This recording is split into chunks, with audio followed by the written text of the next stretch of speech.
희망과 믿음, 행복의 열쇠. 이 장에서는 희망과 신앙의 힘, 그리고 참되고 지속적인 행복을 얻는 데 있어서 그것들이 하는 필수적인 역할을 탐구합니다. 하나님의 말씀을 자세히 살펴보면서 소망과 믿음의 영적인 기초를 깊이 파고들어 세상의 염려보다 하나님을 신뢰하는 방법을 발견하게 될 것입니다. 우리가 하나님의 약속을 발견하고 그분의 선하심을 믿는 것을 실천할 때 우리는 하나님의 계획에 대한 믿음을 갖는 것의 중요성을 더 잘 이해하게 될 것입니다. 즐거운 삶을 위한 이러한 필수적인 기초는 우리에게 불안을 끝내고 지속적인 만족을 찾는 방법을 가르쳐 줄 것입니다. 이는 오직 하나님을 믿는 믿음을 가질 때 얻을 수 있는 축복입니다. 희망과 믿음의 이점 발견, 그것이 우리의 행복의 필수적인 이유. 희망과 믿음, 행복의 열쇠. 희망과 믿음은 성경과 일반적인 삶의 두 가지 초석입니다. 하나님의 계획을 믿고 그분의 선하심을 신뢰하면 삶의 평안과 확신이 찾아올 수 있습니다. 그것은 또한 어려울 때 기쁨과 만족을 가져올 수도 있습니다. 성경에는 불가능해 보이는 상황에서도 하나님의 계획을 믿었던 사람들의 이야기와 사례가 가득합니다. 갈대아 우르에서 약속의 땅으로 향하는 아브라함과 사라의 여정은 역경에도 불구하고 하나님의 계획을 신뢰한 예입니다. 우리가 하나님을 신뢰할 때 무슨 일이 일어나든 그분이 모든 것을 주관하시고 가장 잘 아신다는 것을 믿을 수 있다는 뜻입니다. 이는 우리가 미래에 일어날 수 있는 일에 대해 너무 많이 걱정하지 않도록 도와줍니다. 대신 우리는 지금 일어나고 있는 일에 초점을 맞추고 하나님께서 이것을 갖고 계시다는 사실에 위로를 얻습니다. 희망을 갖는다는 것은 성경에서 또 다른 중요한 개념입니다. 그것은 하나님께서 주관하시고 우리 삶에 대한 계획이 있다는 것을 알고 기대하며 기대하는 것을 의미합니다. 희망이 있으면 긍정적인 태도를 유지하고 삶을 다른 방식으로 보는 데 도움이 될 수 있습니다. 성경에는 상황이 어두워 보일 때에도 희망을 품은 사람들의 예가 가득합니다. 요셉의 이야기는 노예로 팔렸음에도 불구하고 희망을 품은 예입니다. 그는 자신의 삶을 향한 하나님의 계획에 대한 믿음을 지켰으며 폭풍우를 이겨내고 반대편에서 승리할 수 있었습니다. 우리도 하나님께서 우리 인생을 향한 계획을 갖고 계시다는 생각에서 위로를 찾을 수 있고 하나님을 신뢰하고 소망을 가지면 어려운 시기에도 기쁨과 만족을 찾을 수 있습니다. 하나님의 선하심을 믿고 그분의 계획에 대한 믿음을 갖는 것은 우리 삶에서 평안과 행복을 찾는 데 도움이 될 수 있습니다. 그러므로 인생에서 진정한 행복을 찾고 있다면 희망과 믿음의 중요성에 대해 생각해보는 시간을 가져보세요. 세상의 걱정 대신 하나님의 계획을 신뢰하고 하나님의 선하심을 믿는 연습을 하십시오. 그렇게 하면 삶에서 평화와 기쁨, 만족을 찾는 데 도움이 될 것입니다. 듣고 순종하십시오. 행복의 열쇠. 하나님께 순종하는 것은 존경의 표시일 뿐만 아니라 기쁨과 만족의 삶을 사는 열쇠이기도 합니다. 성경은 우리가 하나님께 순종하고 그분의 길을 고수해야 함을 일깨워주는 구절들로 가득 차 있습니다. 하나님께 순종한다는 것은 우리가 잘못된 습관과 죄를 버리고 그 대신 그분을 신뢰해야 함을 의미합니다. 우리가 하나님의 말씀을 듣고 순종할 때 큰 보상이 있을 수 있습니다. 우리는 하나님께서 모든 것을 주관하신다는 것을 알면서 평안과 확신을 경험할 수 있습니다. 우리는 또한 하나님의 축복에 우리 자신을 열 때 영적, 정서적 치유를 받을 수 있습니다. 동시에 우리가 하나님께 불순종하면 심각한 결과를 초래할 수 있습니다. 우리는 죄에 더 쉽게 빠지게 되어 죄책감과 수치심을 느끼게 될 수 있습니다. 또한 우리는 하나님의 계획과 목적에서 멀어짐에 따라 삶의 어려움을 이해하려고 애쓰는 자신을 발견할 수도 있습니다. 하나님께 순종하기 위해서는 하나님을 기쁘시게 하고자 하는 마음을 키워야 합니다.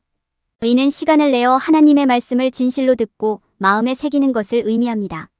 우리는 또한 하나님께 순종하는 데 방해가 되는 나쁜 습관과 상황을 버리기 위해 의식적인 노력을 기울여야 합니다.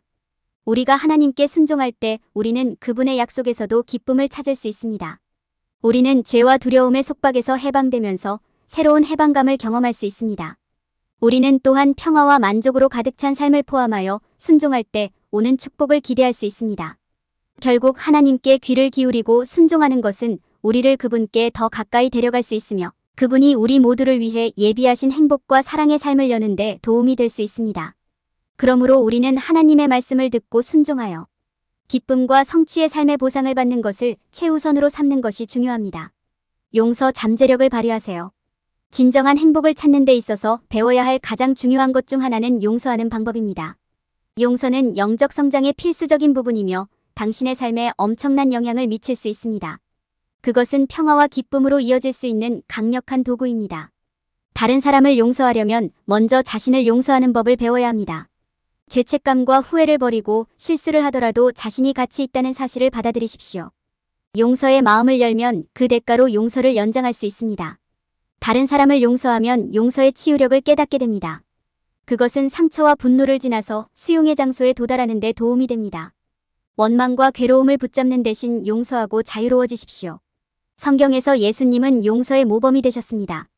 그분은 하나님께서 우리 자신의 잘못을 용서하시는 것처럼 다른 사람의 죄를 용서함으로써 용서하라고 가르치셨습니다. 그분은 우리가 원한을 버리고 우리에게 잘못한 사람들을 우리의 은혜와 자비를 받기에 합당한 동료 인간으로 보아야 함을 보여주셨습니다. 또한 용서를 통해 얻을 수 있는 평화와 기쁨을 깨닫는 것도 중요합니다. 우리가 용서의 마음을 열 때 우리는 화해의 문을 열고 다른 사람들과 더 깊은 관계를 맺게 됩니다. 우리는 기쁨과 자유에 대한 새로운 감각을 경험할 수 있으며 삶과 삶이 가져오는 모든 축복에 대한 새로운 인식을 경험할 수 있습니다. 용서하고 용서받을 수 있는 권한을 스스로에게 부여하십시오. 당신은 사랑과 연민을 받을 자격이 있으며 분노와 비통함을 붙잡고 있으면 상처만 받을 뿐이라는 것을 아십시오. 놓아버리고 용서에서 오는 평화와 기쁨을 경험하십시오. 하나님께 항복하기 성경 가이드. 하나님께 항복하는 것이 항상 쉬운 것은 아닙니다. 의는 통제권을 버리고 우리보다 더 큰 힘에게 통제권을 넘겨주는 것을 의미합니다. 하지만 그것은 또한 큰 축복을 가져옵니다. 그것은 우리 삶을 위한 인도와 보호, 평화를 찾는 방법입니다. 성경에는 하나님께 항복함으로써 힘과 위로를 얻은 사람들의 이야기와 사례가 가득합니다. 아브라함은 불가능해 보일 때에도 기꺼이 자신의 아들을 하나님의 돌보심과 순종에 바쳤습니다. 모세는 하나님의 지시에 따라 사람들을 노예 생활에서 이끌어냈습니다. 예수님은 하나님께서 그를 다시 일으키실 것을 믿으며 우리를 위해 자신의 생명을 바치셨습니다. 우리가 하나님과 그분의 뜻에 굴복할 때 우리는 그분과 더 큰 관계를 맺도록 자신을 열게 됩니다. 우리는 그분의 계획을 신뢰하고 힘든 시기와 도전에 맞서기 위한 힘과 용기를 찾을 수 있습니다. 우리는 하나님의 계획이 선하며 우리가 탈출구를 볼 수 없을 때에도 그분이 항상 우리와 함께 계실 것임을 믿을 수 있습니다.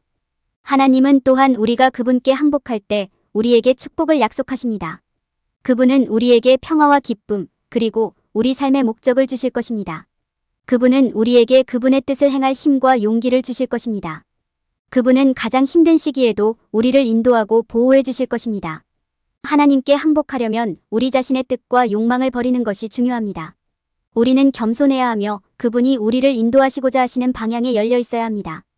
우리는 그분의 계획과 방법을 신뢰하는 법을 배워야 합니다. 우리는 기도로 그분과 함께 시간을 보내고 그분의 말씀을 읽고 매일 그분과 대화함으로써 일을 할 수 있습니다. 순종을 실천하는 것도 중요합니다. 우리가 그분께 항복할 때 우리가 하는 모든 일에서 그분을 기쁘시게 하려는 마음을 키워야 합니다. 우리는 우리에게 기쁨과 평화를 가져다줄 그분의 길과 명령에 따라 살기 위해 노력해야 합니다. 마지막으로 우리는 또한 하나님의 계획을 신뢰하는 법을 배워야 합니다. 우리는 그것이 우리에게 이해되지 않을 때에도 그분이 우리에게 가장 좋은 것이 무엇인지 알고 계시다는 것을 믿어야 합니다.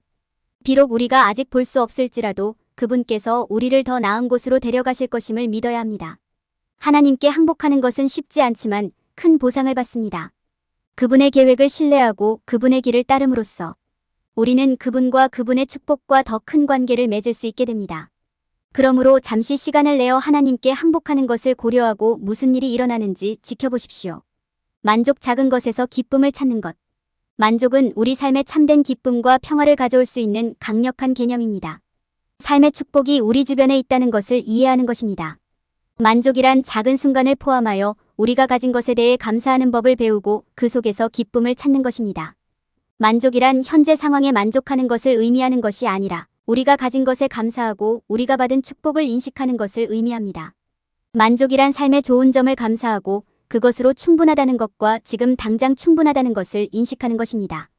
만족을 실천할 때 우리는 따뜻한 차 한 잔, 갓 내린 커피의 향기, 따뜻한 날 시원한 바람의 느낌, 일몰의 아름다움, 바다의 미소와 같은 삶의 작은 즐거움을 더 잘 인식하게 됩니다. 낯선 사람. 사소해 보이는 이러한 것들이 우리가 시간을 내어 주의를 기울일 때 우리에게 엄청난 기쁨을 가져다 줄 수 있습니다. 우리는 어려운 순간에도 만족을 찾을 수 있습니다. 어려운 시기에도 우리는 인생의 교훈을 배우고 자신의 장점을 발견하며 이해와 공감이 성장하고 있다는 사실에 감사할 수 있습니다. 모든 상황에는 감사를 배우고 성장하고 발전시킬 수 있는 기회가 있다는 것을 인식하는 것이 중요합니다. 만족은 또한 우리에게 평화와 만족감을 줄 수 있습니다. 만족할 때 우리는 다른 일을 하지 않고도 만족할 수 있습니다. 우리는 상황을 더 좋게 만들거나 더 많이 얻으려고 애쓰거나 노력하지 않고도 만족할 수 있습니다. 우리는 상황이 여전히 개선될 수 있지만 지금은 그것만으로도 충분하다는 사실을 알면서 만족할 수 있습니다. 만족은 또한 우리가 자신을 다른 사람과 비교하는 것을 피하는 데 도움이 될 수 있습니다. 우리는 자신을 다른 사람과 비교하는 대신 자신의 삶과 주변 사람들의 삶에 대해 감사할 수 있습니다. 우리는 모든 사람의 여정이 다르며 우리 자신의 여정이 축하할 가치가 있다는 사실을 알고 만족할 수 있습니다. 마지막으로 만족은 삶에 대한 더 큰 감사로 이어질 수 있습니다. 만족할 때 우리는 우리 삶을 가득 채우고 매일 기쁨을 가져다주는 많은 작은 축복을 인식하기 시작할 수 있습니다. 우리는 가족, 친구, 그리고 그들이 제공하는 모든 사랑과 지원에 감사할 수 있습니다. 우리는 직업, 집, 그리고 우리 삶에 영향을 공급하는 기타 모든 자원에 대해 감사할 수 있습니다. 만족은 우리 삶에 진정한 기쁨과 만족을 가져다 줍니다. 그것은 작은 순간에 감사하고 삶의 축복이 우리 주변에 있다는 것을 인식하는 것입니다. 만족을 실천하면 삶의 모든 경험에서 기쁨, 평화, 감사를 찾는 데 도움이 될 수 있습니다. 자제력 감정 다스리기. 자제력은 삶의 행복과 성취의 열쇠입니다. 성서에는 이에 관해 많은 언급이 있는데 감정을 다스리면 평화와 만족을 얻을 수 있다고 가르칩니다. 여기서 우리는 이러한 성경적 원칙을 어떻게 실천하고 우리 삶을 통제할 수 있는지 살펴보겠습니다. 시작하기 가장 좋은 곳은 자제에 대한 성경적 원리를 연구하는 것입니다. 사도 바울은 고린도전서 6장 12절에서 각 사람이 자기 몸을 제어하라고 썼고 로마서 12장 2절에서는 이 세대를 본받지 말라고 권면했습니다. 우리는 죄 많은 충동에 대해 아니오라고 말하고 대신 절제와 자제의 삶을 살도록 권장됩니다. 감정을 다스리는 방법을 배우는 것이 다음 단계입니다. 특히 스트레스나 어려움을 겪을 때 우리의 반응과 생각을 통제하는 방법을 배우는 것은 어렵지만 필수적인 작업입니다. 우리는 건전한 경계를 설정하고 부정적인 습관을 버리고 한 발 물러나 관점을 찾음으로써 이를 달성할 수 있습니다. 우리는 또한 삶에서 자기 훈련의 태도를 취할 수도 있습니다. 이는 파괴적인 활동에 아니오라고 말하고 스스로 표준을 설정하려는 의지를 의미합니다. 자신을 점검하기 위한 조치를 취하는 것은 유익할 수 있으며 건강한 생활 방식을 장려하는 데 도움이 됩니다. 자제력을 키우는 데 초점을 맞추면 그것이 어떻게 평화와 만족을 가져다 주는지 알 수 있습니다. 우리는 더 나은 관계를 맺고 더 큰 성공을 경험하며 어려운 상황을 더 효과적으로 관리할 것입니다. 우리는 또한 우리 자신을 믿고 의지하여 올바른 결정을 내릴 수 있게 될 것입니다. 자제력은 쉽지 않지만 가능합니다. 충분한 연습과 인내를 통해 우리는 이러한 성경적 원칙을 행동으로 옮기고 진정한 행복과 성취를 찾는 방법을 배울 수 있습니다. 성경의 가르침을 공부하는 것부터 시작하세요. 그러면 평화를 찾는 올바른 길에 들어서게 될 것입니다. 관대함 나눔의 힘을 여는 것. 관대함은 우리 삶에 깊은 영향을 미칠 수 있는 강력한 영적 실천입니다. 우리 자신과 소유물을 드릴 때 우리는 다른 사람과 하나님께 마음을 여는 것입니다. 성경은 하나님께서 자기 백성에게 베푸시는 관대하신 은사에 관한 이야기로 가득 차 있습니다. 예수님께서는 친히 우리에게 친절과 은혜로 다른 사람들에게 다가가라고 가르치셨습니다. 관대함은 종종 우리 삶에 명예와 기쁨을 가져오는 방법으로 간주됩니다. 그것은 봉사의 행위일 수도 있고 사랑을 표현하는 수단일 수도 있고 믿음의 표현일 수도 있습니다. 성경에서 예수님은 우리에게 소유를 포기하라고 요구하시고 그 대가로 상을 주십니다. 기부함으로써 우리는 마음과 삶에 하나님의 사랑과 은혜를 위한 자리를 마련합니다. 또한 우리는 관대할 때 오는 영적인 축복에 대해 더 잘 알게 됩니다. 물질적 소유물을 버리는 것은 어려운 일이 될 수 있습니다. 우리는 소유물에 대한 애착을 느끼고 그것들과 헤어지는데 어려움을 겪을 수도 있습니다. 하지만 성서는 우리에게 관대하게 베풀고 우리의 필요가 충족될 것임을 믿으라고 권합니다. 우리는 도움이 필요한 사람들을 돕기 위해 우리의 자원을 사용해야 하며 기꺼이 기부할 때 기쁨과 평화로 보상을 받습니다. 관대하다는 것은 다른 사람들을 위해 시간을 내는 것을 의미하기도 합니다. 우리는 가족, 친구, 도움이 필요한 사람들과 함께 시간을 보내면서 우리의 관심과 존재감을 선물로 줄 수 있습니다. 또한 우리는 지역사회를 돕거나 의미 있는 방식으로 자원봉사에 시간을 할애할 수 있습니다. 관대함에는 단지 돈이나 물질적인 물건을 주는 것만이 포함되지 않습니다. 또한 우리가 사랑하고 아끼는 사람들과 좋은 시간을 보내는 것도 포함될 수 있습니다. 우리도 마음이 넉넉해질 수 있습니다. 예수님은 다른 사람들에게 봉사하고 사랑과 자비를 나누어 주심으로써 우리에게 관대함의 힘을 보여주셨습니다. 우리는 다른 사람에게 친절과 은혜를 실천함으로써 그분의 모범을 본받으려고 노력해야 합니다. 관대한 정신으로 사랑과 이해의 문화를 만들 수 있습니다. 우리는 우리와 다른 사람들에게 동정심을 보일 수 있고 우리에게 잘못한 사람들에게 용서를 베풀 수 있습니다. 마지막으로 관대함은 단순히 다른 사람에게 주는 것이 아니라는 점을 기억하는 것이 중요합니다. 그것은 또한 받는 것에 관한 것입니다. 기부할 때 우리는 기쁨과 감사의 분위기를 조성합니다. 우리는 하나님과 다른 사람들로부터 받은 선물에 대해 은혜롭고 감사하는 법을 배울 수 있습니다. 우리는 관대함의 축복을 인식하고 하나님의 사랑을 경험하는 데 마음을 열 수 있습니다. 관대함은 우리의 삶을 변화시킬 수 있는 중요한 영적 실천입니다. 주는 것의 힘을 이해함으로써 우리는 다른 사람과 하나님께 마음을 열 수 있습니다. 우리는 소유물을 버리고 하나님의 뜻을 신뢰하는 법을 배울 수 있습니다. 우리는 시간, 정신, 자원을 아낌없이 베풀 수 있고 아낌없는 삶에서 오는 기쁨과 평화를 경험할 수 있습니다. 신뢰 믿음의 힘. 신뢰는 의미 있고 만족스러운 삶을 살아가는 데 있어 가장 중요한 측면 중 하나입니다. 우리가 하나님을 신뢰할 때 우리는 그분이 어떤 상황에서도 우리에게 필요한 것을 공급해 주실 것이라는 믿음을 갖게 됩니다. 하나님을 신뢰한다는 것은 항상 원하는 것을 얻는 것을 의미하는 것이 아니라 하나님이 당신을 위해 더 나은 계획을 갖고 계시다는 것을 아는 것을 의미합니다. 결과를 알 필요 없이 하나님의 약속을 신뢰하면서 믿음의 발걸음을 내딛는 것이 필요합니다. 성경에서 예수께서는 어려움에 직면했을 때에도 하느님을 확고히 신뢰하셨습니다. 그는 결과가 좋지 않을 것 같을 때에도 하나님을 신뢰했습니다. 예수님은 우리에게 하나님에 대한 온전한 믿음을 갖고 최종 결과가 어떠하든 그분의 뜻을 신뢰하면 항상 유익할 것임을 믿으라고 가르치셨습니다. 신뢰는 다른 사람과의 관계에서도 필수적입니다. 우리가 신뢰할 때 우리는 자신을 취약하게 만들고 다른 사람에게 마음을 열게 됩니다. 서로의 신뢰를 통해 관계를 강화하고 의미 있는 대화를 위한 안전한 공간을 만듭니다. 신뢰에는 시간이 걸리며 이를 통해 얻어야 한다는 점을 알고 이해하는 것이 중요합니다. 의심과 두려움에 압도되기 쉽지만 하나님을 신뢰하는 것은 어떤 상황에서도 우리가 선한 것에 집중하는 데 도움이 됩니다. 나쁜 일이 일어날 때 하나님은 여전히 일하고 계시고 그분의 계획은 궁극적으로 최선이라는 것을 기억하는 것이 중요합니다. 결과가 우리가 원하거나 기대했던 것과 다를 때에도 우리는 하나님을 신뢰하는 법을 배워야 합니다. 신뢰하는 마음을 갖는 것도 우리의 영적 성장에 필수적입니다. 우리가 하나님을 신뢰할 때 우리는 그분의 은혜를 받을 수 있고 그분의 축복을 받아들일 수 있습니다.